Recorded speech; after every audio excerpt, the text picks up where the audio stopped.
السلام علیکم and welcome back to my channel. کیسے ہیں سب؟ ٹھیک ٹھاک ہیں. امید ہے سب خوش ہوں گے، خیریت سے ہوں گے. میں الحمدللہ بالکل ٹھیک ٹھاک. آج سنڈے کا دن ہے جی، اور سنڈے جو ہے وہ میرا ہیلپر کے غیر ہوتا ہے اور صفائی والی کے بنا میں نے سنڈے گزارنا ہوتا ہے.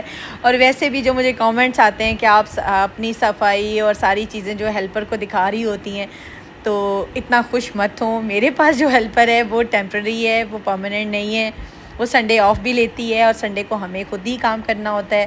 اور دوسری یہ کہ ہیلپر تو ہیلپ کے لیے ہوتی ہے، تو اگر مل جائے تو اٹس ویری گڈ، اور اگر نہ ہو تو زندگی رکتی نہیں ہے. صفائی والی کے بغیر بھی جو ہے نا وہ زندگی چلتی رہتی ہے.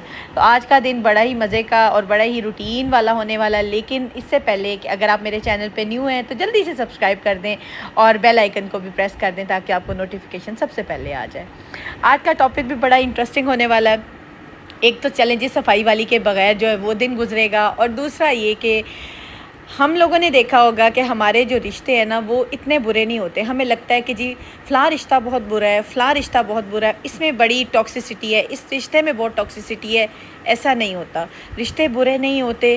کچھ چیزیں ہوتی ہیں، کچھ ریزنز ہوتے ہیں جس وجہ سے نا وہ رشتے آہستہ آہستہ نا ہمارے سے دور ہونا شروع ہو جاتا ہے، یا ہمیں ان میں ٹاکسیسٹی نظر آتی ہے. یا ہو بھی سکتا ہے کہ وہ ٹاکسک ہو چکے ہوں، لیکن وہ ہوتے کیوں ہیں؟ ریزنز کیا ہوتی ہیں؟ ان کی وجوہات کیا ہوتی ہیں؟ آج ساری ان چیزوں پہ بات کریں گے. اور اس کے ساتھ ساتھ جوائنٹ فیملی پہ بھی تھوڑی سی بات ہوگی، کیونکہ مجھے اکثر کامنٹس آتے ہیں کہ جوائنٹ فیملی میں فلاں رشتہ بہت ٹاکسک ہے، یہ رشتہ بہت ٹاکسک ہے، تو اس پہ بات کی جائے. ٹھیک ہے. سب سے پہلے آپ لوگوں نے دیکھا ہوگا کہ ساس کا سنا ہے کہ جی بہت رشتہ ہے، جی کہتے ہیں جی بہت رشتہ ٹاکسک ہوتا ہے. میری ساس نہیں تھی، میری شادی ہوئی تو میری ساس کی ڈیتھ پہلے ہو چکی تھی، اور میں مطلب یہ کہ جوائنٹ فیملی میں بھی پراپر نہیں رہی. کچھ عرصہ تھا لیکن پھر میں سپریٹ ہو گئی. لیکن یہ کہ ٹاکسیسٹی جو ہے نا وہ آپ کو نظر آتی ہے. ظاہری سی بات ہے، میرے بہن بھائیوں کی شادی ہوئی ہے. دوسرا ویسے بھی آپ کے فرینڈ سرکل میں بھی اس طرح کی چیزیں آپ کو سننے میں، دیکھنے میں، آبزرو کرتے رہتے ہو آپ نا، کیونکہ جو چیزیں آپ دیکھتے ہو، آبزرو کرتے ہو، وہ بھی آپ کو لیسن دیتی ہیں. تو جی سب سے زیادہ جو ٹاکسک رشتہ آج کل مانا جاتا تھا نا وہ تو ساس کا ہوتا تھا. لیکن آج کل کے ٹائم میں جو ساس سے بھی زیادہ ٹاکسک رشتے مانے جاتے ہیں وہ جی دیورانی جٹھانی کا ہوتا ہے. اور ایسا کیوں ہوتا ہے؟ یہ ریزن میں آپ کو بتاتی ہوں ایسا کیوں بن رہا ہے. ہوتا کیا ہے جی، ساس اور سسر گھر کو جوڑ کے رکھنے کی خاطر، بیٹوں کو اکٹھا رکھنے کی خاطر، دو لڑکیوں کو جو کہ ڈفرینٹ فیملی سے آئی ہوتی ہیں، ایک لڑکی کہیں سے آئی ہوتی ہے، دوسری لڑکی دوسری فیملی سے ہوتی ہے، دونوں کا براٹ اپ ڈفرینٹ ہوتا ہے، دونوں کی نیچر ڈفرینٹ ہوتی ہے، دونوں کو ایک گھر میں رکھ لیتے ہیں. ٹھیک ہے. آگے جی بہویں، اب آپ کا ہوگا کہ جی بیٹے جو ہے نا وہ جڑ کے رہے. ایسے کیسے ہو سکتا ہے کہ دو نیچر کی بندیاں ایک ہی چھت کے تلے ایک طریقے سے رہ سکیں؟ پھر ہوتا ہے کہ ساس اور سسر جو ہے نا ان میں کر ہی نہیں سکتے، کہہ لیں نا انصاف والی چیزیں کر ہی نہیں پاتے. اور یہاں پہ رول آتا ہے ساس کا اور سسر کا، اور وہ جی ہاتھ کھڑے کر دیتے ہیں جی ہم سے تو یہ ہوتا نہیں ہے، بیٹوں کو جی ہم نے اکٹھا بھی رکھنا ہے، اور دیورانی جٹھانی ہے جو وہ لڑتی مرتی بھی رہے. تو یہاں پہ سخت زیادتی ہے، بہت زیادتی ہے ان لڑکیوں کے ساتھ جو کہ ڈفرینٹ فیملی سے آئی ہوتی ہیں، جن کا براٹ اپ ڈفرینٹ ہوتا ہے، جن کی ایجوکیشن ڈفرینٹ ہوتی ہے. کچھ ہوتی ہیں کم پڑھی ہوتی ہیں، کچھ زیادہ پڑھی ہوتی ہیں، ان کا مائنڈ سیٹ ہی نہیں ایک ہوتا. تو آپ ان کو اکٹھا کر دیتے ہو اور اکٹھا کر کے کہتے ہو جی اب رہو.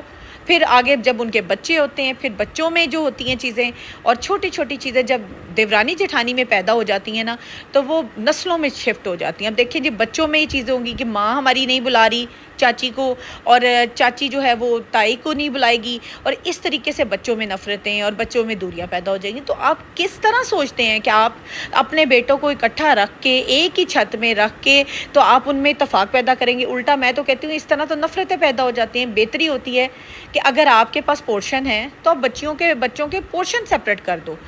اگر نہیں ہوتا تو ان کو بٹھاؤ، ان سے بات کرو کہ جی یہ آپ کی ذمہ داری ہے، آپ نے اپنی بیویوں کو اکٹھا رکھنا ہے، یا آپ نے گھر میں اکٹھا رہنا ہے تو آپ نے اتفاق سے رہنا ہے. اور انگلیاں جو ہے نا وہ برابر نہیں ہوتی. یہ ہمیشہ یاد رکھیے گا کہ ہر انگلی میں جیسے فرق ہے نا، اسی طرح ہر انسان کی نیچر میں بھی فرق ہوتا ہے. کسی میں اعلیٰ ظرفی ہوتی ہے اور کسی میں کم ظرفی ہوتی ہے، اور جو اعلیٰ ظرف اور کم ظرف لوگ اکٹھے کبھی بھی نہیں رہ سکتے. یہ تو میرا اپنا ایکسپیرینس کی ہوئی چیز ہے. اس لیے میں آپ کو کہتی ہوں کہ بیٹوں کو جوڑنے کی بجائے، بیٹوں کو ایک چھت کے نیچے رکھنے کی بجائے ان کے کچن سیپریٹ کر دو. بیسیکلی لڑائی کہاں سے شروع ہوتی ہے؟ بیسیکلی لڑائی شروع ہوتی ہے کچن سے.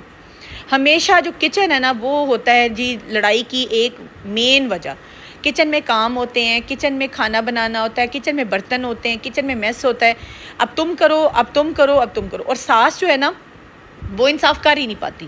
اگر ایک ساس ہے نا، مطلب وہ کہہ رہی ہے جی اپنی جو بڑی بہو کو تم یہ کام کرو، اور چھوٹی بہو کو کہے گی یہ کام کرو. اگر بڑی بہو نے کام نہیں کیا تو چھوٹی بہو پہ سارا پریشر آئے گا، تو وہ ظاہر سی بات ہے لڑائی بنے گی. اب یہاں پہ ساس کا رول آتا ہے کہ وہ انصاف پلے کرے. اگر وہ انصاف نہیں کر سکتی، اگر وہ اس جوگی نہیں ہے کہ بھئی میں کیا کروں، اگر میں بات کروں گی تو فساد ہوگا، تو پھر اس کو یہ والے جو ہے نا کام ڈیوائیڈ کرنا اور کاموں کو بانٹنے کی بھی پھر کوئی ضرورت نہیں ہے. بہتر ہوتا ہے اگر گھر میں 2 کچن ہیں تو 2 کچن الگ کر دو، تاکہ اتفاق سے پکے، اتفاق سے کھایا جائے. ایسی کون سی اتفاقی ہے کہ جو ایک کچن سے کھایا جائے گا تو اتفاق زیادہ بڑھے گا؟ میں تو کہتی ہوں ایک کچن سے اگر آپ کھانا کھاتے ہو نا، ایک کچن میں کھانا بنتا ہے اور لڑائی ہوتی ہے نا، جس گھر میں 24 گھنٹے لڑائی ہوگی، نحوست ہوگی، اس گھر میں کبھی برکت نہیں آئے گی. اور بڑے بزرگوں کو یہ بات سمجھ لینی چاہیے کہ اگر ایک گھر میں رہتے ہوئے ایک کچن سے اگر سب لے رہے ہیں اور ایک کچن سے سب کھاتے ہوئے نا اتفاقی سے رہ رہے ہیں، ان میں محبت نہیں ہے، ان میں دشمنیاں بن رہی ہیں، ان میں نا اتفاقیاں بن رہی ہیں، تو یہاں پہ آ جاتا ہے بڑے بزرگوں کا رول، ساس سسر کا رول. وہ اپنے بچوں کو خوش اسلوبی سے سپریٹ کر دے. اگر آپ کے پاس 2 پورشن کی سہولت ہے تو سپریٹ کر دے. اور اگر یہ چیزیں برداشت نہیں نہ ہوتی کہ میرے بچے الگ چولہا لگائیں، میرا بڑا بیٹا الگ چولہا لگائے اور چھوٹا بیٹا الگ سے پکائے، گھر میں اس سے بے برکتی ہوتی ہے، فلاں فلاں جو بھی متس بنائے ہوتے ہیں، تو یہ چیزیں اگر آپ کے دماغ میں آتی ہیں نا تو پھر بیٹوں کو بٹھائیں. یہاں پہ بہوؤں کی کوئی غلطی نہیں ہوتی، بیٹوں کو بٹھائیں، ان سے بات کریں. اگر دیکھیں ہوتا کیا ہے، میں نے دیکھا ہے کہ ظاہری سی بات ہے بچوں کی نیچر میں بھی فرق ہوتا ہے، بیٹے کی نیچر میں بھی فرق ہوتا ہے. ہوتا یہاں پہ کیا ہے جی، جائیدادوں کے پیچھے لڑائیاں شروع ہو جاتی ہیں. اس نے اتنا لے لیا ہے، اس نے اتنا لے لیا، اس کو اتنا دے دیا گیا، اس کو اتنا دے دیا گیا. یہاں پہ بھی رول آتا ہے جی ساس اور سسر کا، یہاں پہ بھی بیٹوں کا رول نہیں ہوتا.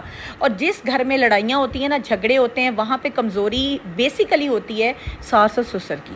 یہ بزرگوں کا اور بڑوں کا عمل ہے کہ وہ بچوں کو اتفاق سے رکھیں، بچوں میں برابری کرے. اگر جہاں پہ آپ ناانصافی کرو گے نا تو اللہ کی ذات تو دیکھ رہی ہے نا. اگر آپ کے بچے برابر ہیں، آپ کے دونوں بیٹے آپ کے لیے برابر ہیں، آپ کے 2 آنکھیں ہیں، جب آپ بولتے ہو نا کہ میرے دونوں بچے میری آنکھیں ہیں 2، تو 2 آنکھوں کو اگر ایک آنکھ کو بھی درد ہے تو دوسری آنکھ میں بھی درد ہوتی ہے. تو ایسے کیسے ہو سکتا ہے کہ ماں باپ ناانصافی کرے؟ ماں باپ کو چاہیے اپنے بیٹوں کو بٹھائیں، ان سے بات کریں. بہوؤں کا اس میں کوئی عمل دخل نہیں ہے. دیکھیں جی، ایک لڑکی بیاہ کے آئی ہے، اپنے سسرال میں آئی ہے، اس نے تو وہیں سے کھانا ہے نا، اس نے تو وہیں سے لینا ہے نا، اس نے تو اپنی ساری ضرورت کی چیزیں وہیں سے پوری کرنی ہے. اگر آپ کے بچوں میں نا اتفاقی ہے، اگر آپ کے بیٹوں میں نا اتفاقی ہے، تو وہ آٹومیٹیکلی بہوؤں میں شفٹ ہوتی ہے، اور بہوؤں سے شفٹ ہوتی ہے آپ کی نسل میں، آپ کے پوتے پوتیوں میں. تو آپ اپنی نسلیں کیوں خراب کر رہے ہیں؟ آپ کیوں نہیں بٹھاتے اپنے بیٹوں کو؟ کیوں نہیں ان کی صلح صفائی کراتے؟ اور پھر ایک بات آ جاتی ہے کہ کوئی بیٹا زیادہ کما رہا ہوتا ہے، کوئی بیٹا کم کما رہا ہوتا ہے. تو یہاں پہ بھی جی ماں باپ کی جو محبت ہے نا، زیادہ کمانے والے بچوں کی طرف شفٹ ہوتی ہے. یہ بھی سراسر ناانصافی ہے. آپ دنیا میں ناانصافی کر کے اللہ سے بچ جاؤ گے، اللہ کے ہاں تو انسان کی پکڑ ہوگی، اور یقین کریں کہ چیخیں جو ہے نا وہ سارے عرش تک پہنچتی ہیں. اس لیے بہتر ہوتا ہے کہ دنیا میں ناانصافی نہ کرو، چاہے آپ کے وہ بیٹے ہیں، چاہے وہ آپ کی بہویں ہیں، آپ نے انصاف سے لے کے چلنا ہے. یہاں پہ بیسیکلی رول ہی آتا ہے بڑے بزرگوں کا. میں حیران ہوتی ہوں ان گھروں میں دیکھ کے کہ بڑے بزرگ مزے سے نا اس بیٹے سے لے کے کھا رہے ہوتے ہیں جس بیٹے کے پاس بہت مال و دولت ہو، اور چھوٹا بیٹا یا ایسا بیٹا جو کہ تھوڑا کمزور ہو، اس کو جی دبا دیا جاتا ہے، اس کی بیوی کو دبا دیا جاتا ہے. کیوں؟ کیونکہ اس کے پاس تو آمدن کم ہے. تو جی اس کو تو دبایا جا سکتا ہے، جس کے پاس بہت پیسہ ہے، جس کے پاس آمدن زیادہ ہے، اس کو آپ جی سر آنکھوں پہ بٹھاؤ. چاہے وہ اس کی بیوی ان پڑھ ہو، چاہے اس کی بیوی کم پڑھی لکھی، اس کو سر آنکھوں پہ بٹھا لو. تو یہ سراسر ناانصافی ہے. آپ نے دیکھیں یہاں سے دنیا میں تو بچ جاؤ گے، اللہ کے آپ کو جواب نہیں دینا پڑے گا. اپنی آخرت کیوں خراب کرتے ہیں؟ اپنی آخرت کے لیے اپنی تیاری کریں. میں یہاں پہ ہمیشہ کہتی ہوں، آج میں ماں ہوں نا، میرا اگر بیٹا ہے، ماشاءاللہ ماشاءاللہ میرے پاس ایک بیٹا ہے، الحمدللہ، اللہ اسے صحت والی زندگی دے. بیٹی ہے، میری بیٹی کا بھی یہ گھر ہے. بعد میں ہماری زندگی ہو یا نہ ہو، میری بیٹی نے اس گھر میں آنا ہے. میرے بیٹے کو یہ میں نے کلیئر کیا ہوا ہے کہ بیٹا یہ جس طرح سے آپ کا گھر ہے، اسی طرح سے آپ کی بہن کا بھی گھر ہے. اگر میں ہی اپنے بچوں میں یہ چیزیں کلیئر نہیں کروں گی، اپنے بچوں کے دماغ میں چیز نہیں ڈالوں گی کہ آپ دونوں برابر ہو، میرا ایک بچہ بھی برابر ہے، میرا دوسرا بچہ بھی برابر ہے، جب میں برابری اپنے بچوں کو ہی نہیں نہ دوں گی، تو یقین کریں کہ وہ جو ایک آ جاتی ہے نا